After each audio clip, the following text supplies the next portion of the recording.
Signal gasoline. Signal, the new gasoline you can prove is superior.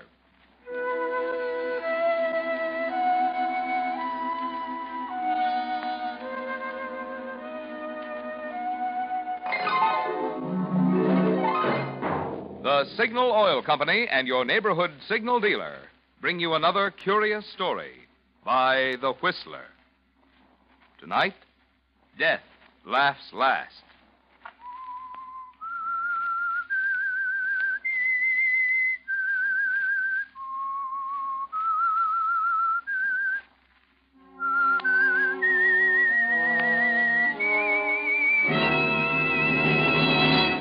I am the Whistler, and I know many things, for I walk by night.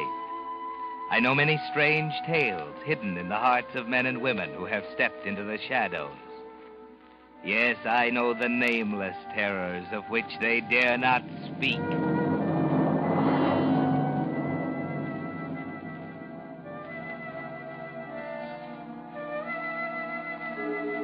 Clint Garvey had never been the same after the death of Eddie Lamar. Eddie was his closest friend. They'd gone to school together, come up from the streets into the big time side by side.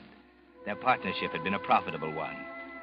Eddie had plenty of money. There were no domestic troubles. His health was good.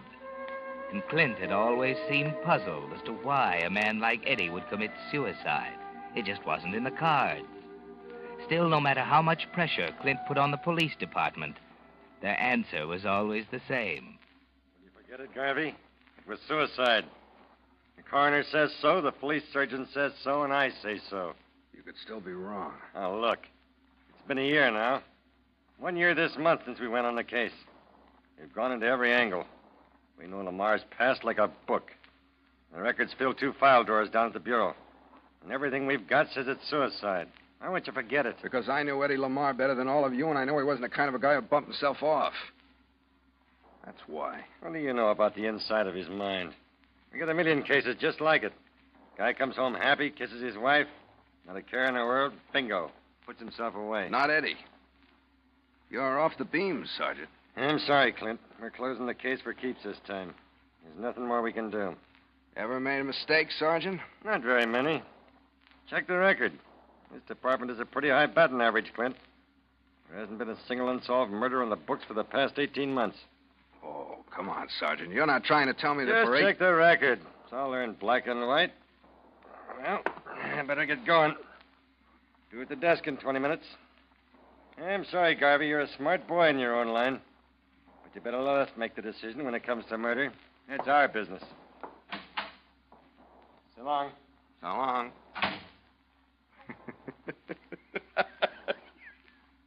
Yeah, the boobs. The poor, dumb boobs.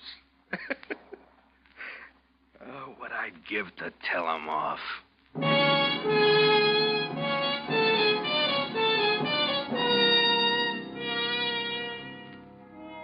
Yes, Clint. If there were only a way you could tell them off, show them what blundering saps they are. It was a perfect crime, wasn't it? So perfect that for the past year you've had a wonderful time playing with them, watching them stumble, goading them on, almost daring them to discover how Eddie Lamar really died. Yes, Clint, it was a new kind of sport, full of thrills and danger. But you knew you were safe, because it was so perfect. No loopholes, no loose ends. You saw to that when you killed him. How you'd love to tell the public the real story of Eddie Lamar and then lean back and laugh with the rest of them while Chief Bradshaw and his clowns crawled into their holes. But that's the trouble with a perfect crime, isn't it?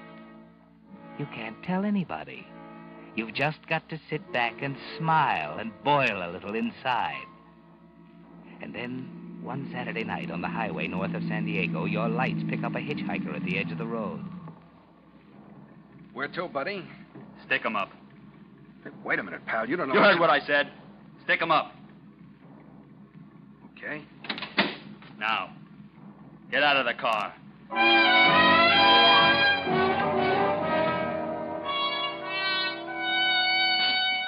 He took everything, your watch, your ring, all your money, except that $100 bill you always carry in your right shoe.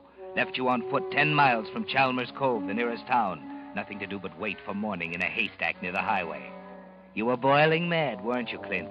Didn't feel much like talking when that breezy truck driver picked you up the next morning. Right, Bud. I'm always glad to give a guy a lift. Against company rules, of course, but, well, you know, it gets darn lonesome pushing one of these six-wheelers all day. Always manage to find a ride of nights, too. That's when you need a guy to talk to. Yeah, it keeps you from dropping off like that guy did last night. Huh? What guy? I just heard about it back at the station. Guy must have fell asleep at the wheel. Drove off a graded curve. Yeah, killed him dead. Car burned to cinders. Some guy from Frisco. Mention his name? Yeah, Garvey. Made a note in my mind without thinking. Garvey. That's gravy, spelled backwards. See? Wait a minute. Hold it. I think I'll go on to San Diego. Change my mind. You can let me off here at Chalmers Cove.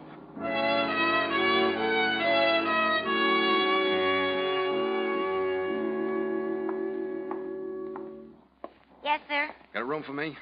Yeah, I think so. I can give you 29. That'll be $4 with that. That'll do. My name's Lawrence. Sign the register, please. Yeah. Okay. Now give me one of those newspapers, will you? Here you are. The maid will be in to make up the room right away. Tell her to skip it for a couple hours. I want to be alone.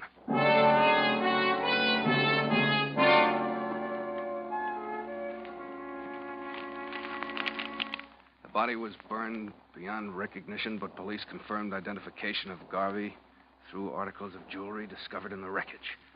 The car, a 39 Buick Coupe, was purchased by the victim in San Francisco. I'm dead. What do you know? I'm dead.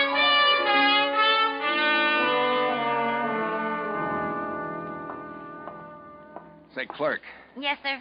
how does the mail run around here? I mean, tomorrow being a holiday. It'll be picked up Tuesday morning at 9. When was the last pickup on Saturday? Let me see. Was it 5? Yeah, that's right. 5 o'clock Saturday afternoon. I see. Your mind's going a mile a minute, isn't it, Clint? A whole year of talking to yourself, of chuckling in private at the stupidity of Bradshaw and his homicide detail. And now it's laid right in your lap. You think it through carefully alone in your room. They can't execute a dead man. And as far as their records go, you were killed Saturday night. A confession letter would knock the props out from under Bradshaw, wouldn't it? A letter from a dead man telling the citizens what a bunch of clowns they've got in the police department. A letter mailed to Jerry Slade of the San Francisco Times-Star, Bradshaw's #1 enemy.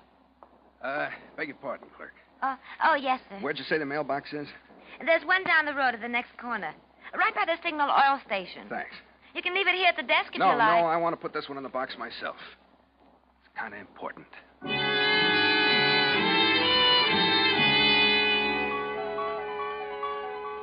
And Jonathan Skinny Wainwright, the general who saw the stars and stripes hauled down. Morning, Mr. Lawrence. Checking out? Checking out? It's Tuesday. You Oh, said... yeah, and I changed my mind. Think I'll hang around a while longer. Changed your mind, huh? Yes, it's Any idea how long? Can't tell. It all during depends. the 3 I see. intolerable years he spent as a prisoner of Isn't the it Japs. It's the Great greatest day news, of all huh? in the life of Yeah. Skinny Wainwright. Well, Now, here's a late that's item it. from San Diego. Better turn it off. Police reveal No. a new development in the Wait a case minute. of the automobile which crashed on the highway north of San Diego late Saturday night, when they announced examination of the death of the charred victim proved him to be not Clinton Garvey, but one Joseph Castro, an itinerant wanted in Salinas for robbery. It is believed that the car, registered to Garvey, had been stolen. Police are puzzled by the fact that Garvey has not yet appeared to report the theft and are checking on his whereabouts. And that's the news to this What's the moment, matter, ladies Mr. and gentlemen. Lawrence?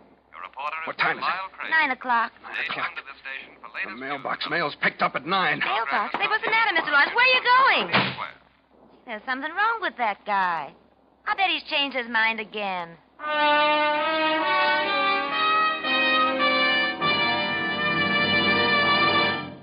Could you describe how an olive tastes to a friend who's never eaten one? It'd be a pretty tough job, wouldn't it? Because an olive is so different from any other food. And that's the same fix I'm in when I try to describe new Signal gasoline. This great new super fuel is so superior, you really have to try it to believe a gasoline can make such a difference in driving. But I can promise you this. With your very first tankful of new Signal gasoline, you'll see the difference. Yes, and feel it, and hear it, too. Here's what I mean. With new Signal gasoline in your car, when you touch the starter, you feel your motor spring instantly to life. When you step on the accelerator, you see your car step ahead with pickup that makes you proud. And even when your motor's working hard uphill, you hear it purr contentedly. Proof of Signal's higher anti-knock.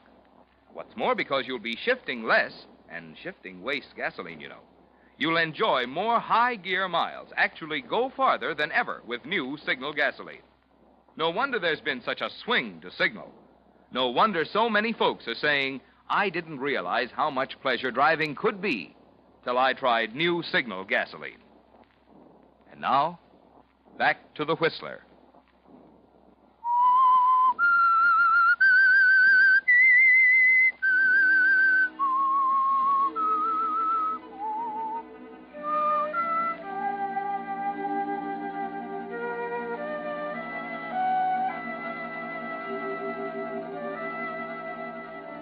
Well, Clint, the shoe's on the other foot now, isn't it? The laugh won't be as loud or as long as you'd hoped if that letter ever reaches San Francisco.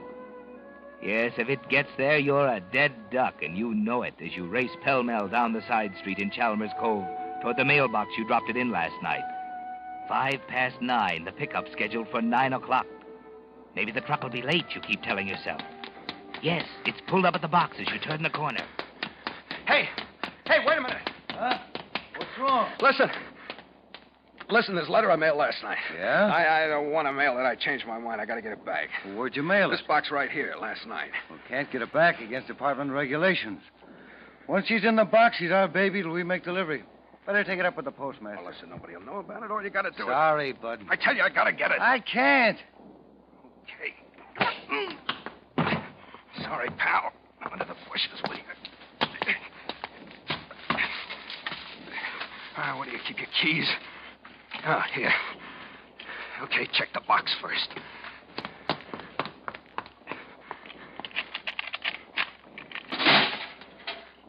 Empty.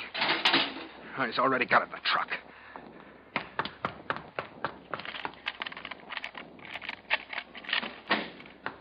Yeah, 3 mail bags. Okay.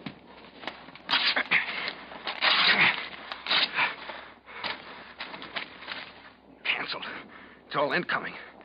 Oh, maybe the others.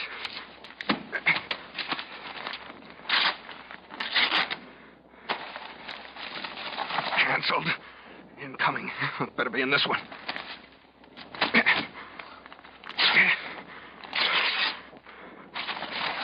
Oh, this is incoming, too. It's been picked up by another truck. Wait a minute. The post office. Yeah, the Los Angeles post office. I still got a chance.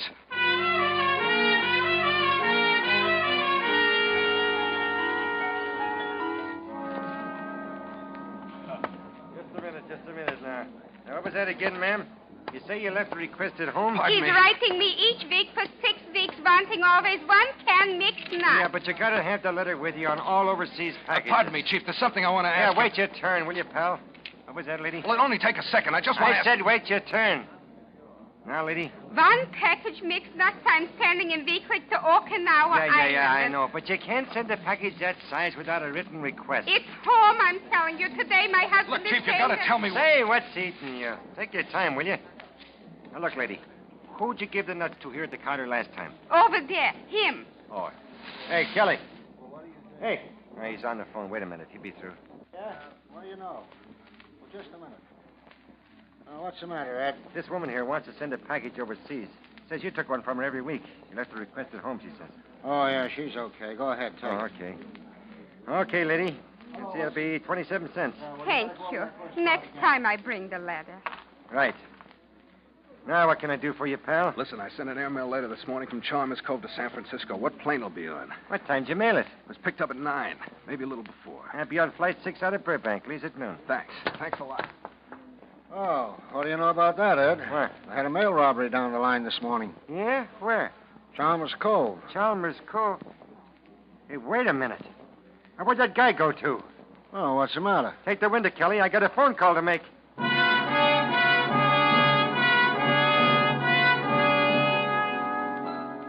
11 o'clock, Clint. 1 hour to make that plane, and you haven't a chance without a reservation.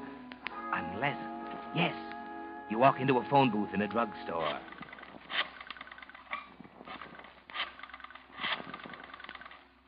There's a chance it might work. I gotta take it. Hello, Pacific Airlines. This is the Army Priority Board. A civilian passenger for San Francisco will arrive at the airport in a half hour. J.G. Eastlake. Yeah. Give him a 2 priority on Flight 6 at noon. Right. Thank you.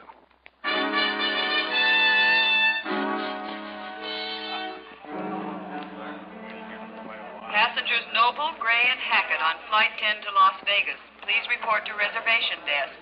Flight 8 to Phoenix, All right, El Mr. Paso, Stark. and Eastern Baggage Point. checked at 42 pounds. Priority 3. Pardon me, clerk. Just a moment, sir. Be right with you. That's Flight 10 to San Francisco. Change for the Reno plane at midnight tonight. There you are.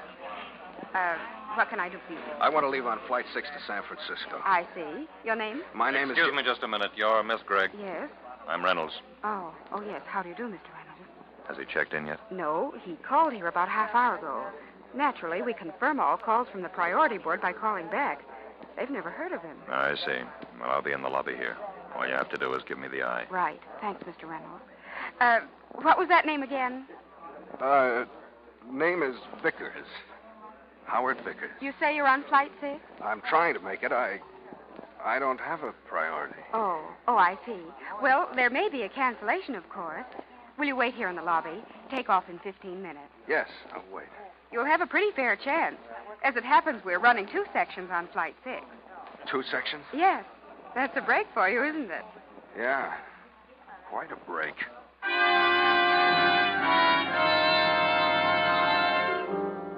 2 sections, Clint, both of them carrying mail. You can see the trucks out there on the strip now, loading it on both planes. Even if you make it now, you've only got a 50-50 chance. The first plane takes off at noon. Finally, at 9 minutes past 12. Mr. Howard Vickers, please report to reservation desk. We have your reservation on Flight 6, second section. Mr. Vickers, please. If you knew how to pray, Clint, you'd be praying now. Praying that the letter that means life or death to you is in one of the sacks you saw them load into the tail compartment of the plane you're riding on. Yes, and that you can follow it from the airport in San Francisco, tail the postman who takes it to the office of the Times-Star. But if it's on the first plane, Clint, if it's delivered before you arrive, you're just as dead as if you'd stayed in Chalmers Cove and waited for them to come and get you. You need a break, Clint, a good, healthy break. Then at 1:30. Fasten safety belts, please. There's nothing to worry about. Fasten safety belts. Fasten safety belts, please. We're going to land. There's absolutely no danger. We've simply run into a storm and we're landing until it blows over. But where are we?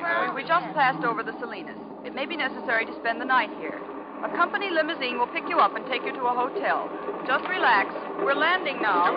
Stewardess. Yes, sir? What about the first section, up ahead? Well, I couldn't say, sir. They may be through the storm. They'll arrive in San Francisco before we do? Well, maybe. I don't know. I'll try to find out for you later.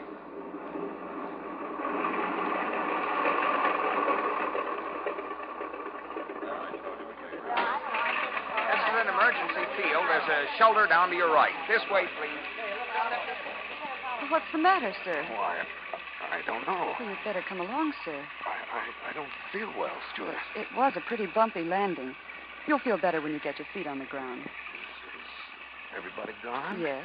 Good. Well, what are you... Never mind. Just do what I tell you and you'll be okay. Get out the keys. But I Don't tell don't- me you haven't got them. They're in your shoulder bag. All right. That's it. All right, now open up that tail compartment. But I have no right Listen, to- sister, I'd hate to drill you. I don't want to play games. See, now get back there and open it up. All right, all right. There you are. Packages. Well, what did you expect? Where's the mail? Letters. There isn't any. It's all express. Don't hand me that. There's got to be letters. There are. On the other plane. Give me those keys. Now get in that compartment. Hurry up.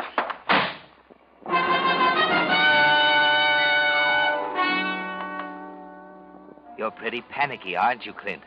There's no way out of it now. For once, you don't know what to do. And just as you're about ready to give up. A train. If I can make that train. It's a quarter mile along the edge of the field to the tracks. A car is pulled up on the highway at the grade crossing. That's a better idea, isn't it, Clint? A car. Hey! Hey, you! Hey! Yeah? What's up? Wait a minute, will you? Wait a minute! Sure. What's the matter, mister? Had a wet, ain't you? Never mind that. Get out. What you I talking said about? get out or I'll blow your head off. Hurry up. Oh, yeah, sure. I didn't see All right, that. beat it. Yeah, mister, sure, I'm going. I'm pulling.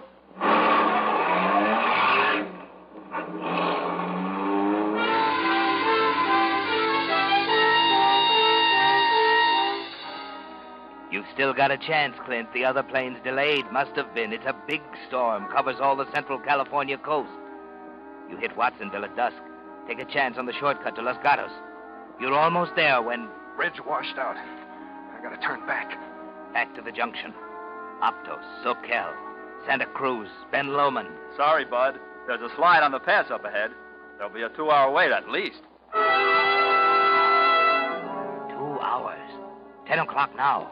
It'll be midnight before you get across the mountains. You can't think of anything but that other plane. If it were delayed long enough, the delivery would be held over until morning. That's the one you're counting on, isn't it, Clint? Then finally, at 4 a.m, you're there. You leave the car on 3rd Street and take a taxi the rest of the way to the Time Star building on Mission Street. There's a one-armed coffee joint across the way where you can telephone.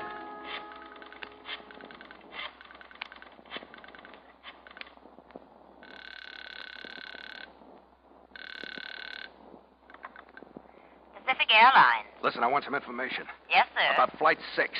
What's your destination, please? Incoming Flight 6 yesterday from Los Angeles. What did you want to know, sir? Did it arrive here? Well, Flight 6 from Los Angeles yesterday was in 2 Yes, sections. I know it was in 2 sections. One was grounded north of Salinas. I want to know about the other one, the first one. Just a moment, please. What is the reason for your call, sir? Does there have to be a reason? I'm sorry, sir. Is there someone aboard the I'm plane? calling from the San Francisco Times Star. There's a very important airmail letter aboard the first section of Flight 6 addressed to my office, and I want to know whether it'll arrive this morning. Does that satisfy you? Just a moment, sir.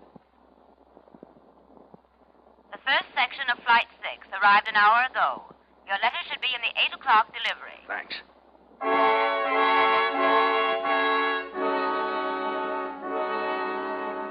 3 hours to go. 3 miles of pacing up and down Montgomery Street, over to Kearney, up Market to 7th, and back again. 5 cups of coffee. You're going on your nerve, Clint. Your hands are shaking so you can hardly light a cigarette. Then at 5 minutes of 8, a mail truck drives up to the rear entrance of the Time Star building. And you're ready for it, waiting on the platform. Hello there. Is that our mail? This is for the Time Star, if that's what you mean. Great. Everything here? Yeah, it's all in that sack. Well, I'll take it up. Save you a trip. Well, thanks a lot. Hey, better take her by the cord here. Okay. It's heavier than it looks. Yeah. I'll see you later. So long. Oh, where can I... Phone booth. Yeah. Well, What? what would you be taking that mailbag into a phone booth for, Mr. Garvey? Away from me. I'll Give let you me have it. Okay. Thanks. 38 caliber, professional model. You know how to use it, too. I'm Reynolds, FBI. Saw you yesterday at the Los Angeles airport, right? What's the gimmick? Charges? Well, let me see. There are 2 assault charges, 2 mail robbery counts, a car theft, and defrauding an innkeeper. You didn't pay your bill at the Chalmers Cove Hotel, you know. Of course, I'm mainly interested in this mail business, just like you are. You gonna tell me why? You seem to know a lot of answers. Suppose you tell me. You knew one answer you weren't supposed to know, Garvey. You were the only citizen in San Francisco outside the Pacific Airlines organization who knew the second flight of Flight 6 was grounded at Salinas yesterday. You know, it doesn't take much fooling with mailbags to get a lot of publicity. We checked you from that affair you pulled yesterday at Chalmers Cove right through to the call you made to the airline a little while ago. I was down there when it came in. Now, suppose you just walk along far enough in front of me to keep things friendly, We'll take care of the mail.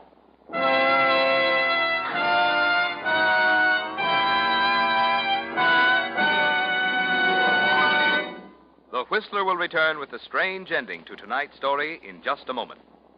Meantime, a word about two important items that have been making news recently. One, the atom. And two, new signal gasoline. No, I'm not going to tell you there's atomic power in new signal gasoline. But recent developments in atoms actually did make possible this great new motor fuel. And I'll tell you what I mean. You see, science has long known that gasoline is composed of molecules, and each molecule is an arrangement of atoms. The way those atoms are arranged determines just how much power you get from the gasoline. In old-style gasolines, the molecules were left just as nature made them. But recently, certain chemists found out how to take gasoline molecules apart, then rearrange the atoms in an entirely new way. The result is new signal, the new gasoline you can prove is superior. Not just a pre-war quality motor fuel, not just old-style gasoline improved, but an entirely new type, super fuel, with performance so immediately apparent you feel it, see it, hear it. Yes, with new signal in your tank, you actually feel your car get young again. And the easy way to prove it? Just drive into one of the friendly stations displaying Signal's familiar yellow and black circle sign and say, fill her up with new Signal gasoline.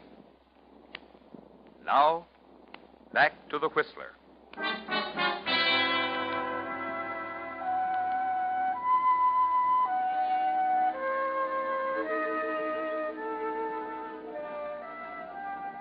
Well, Clint, you have a lot of time to think it over in your cell at the city jail during the next week. It was bad enough to be picked up just as you got to the payoff with a letter practically in your hand. But worse than that is the fact that you were outsmarted, that you're going to be on the receiving end of that horse laugh, as you call it. That's why you're puzzled as the days go by and there's no mention of the letter, nothing of Eddie Lamar and the murder that used to be perfect. Then, 10 days afterwards, Reynolds walks into your cell block.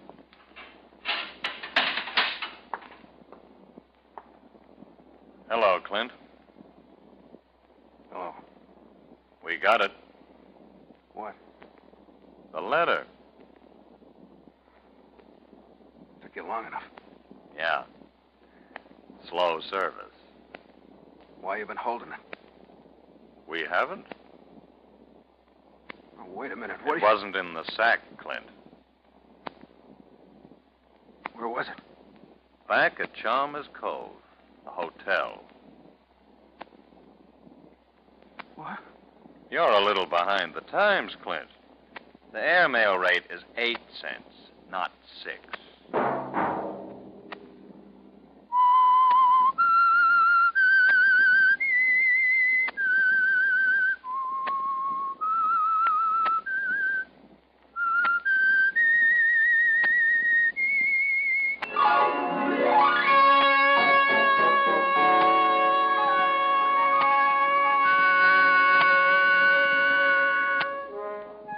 Next Monday at 9 o'clock, the Whistler will bring you another strange tale, the curious story of the house on Sycamore Road.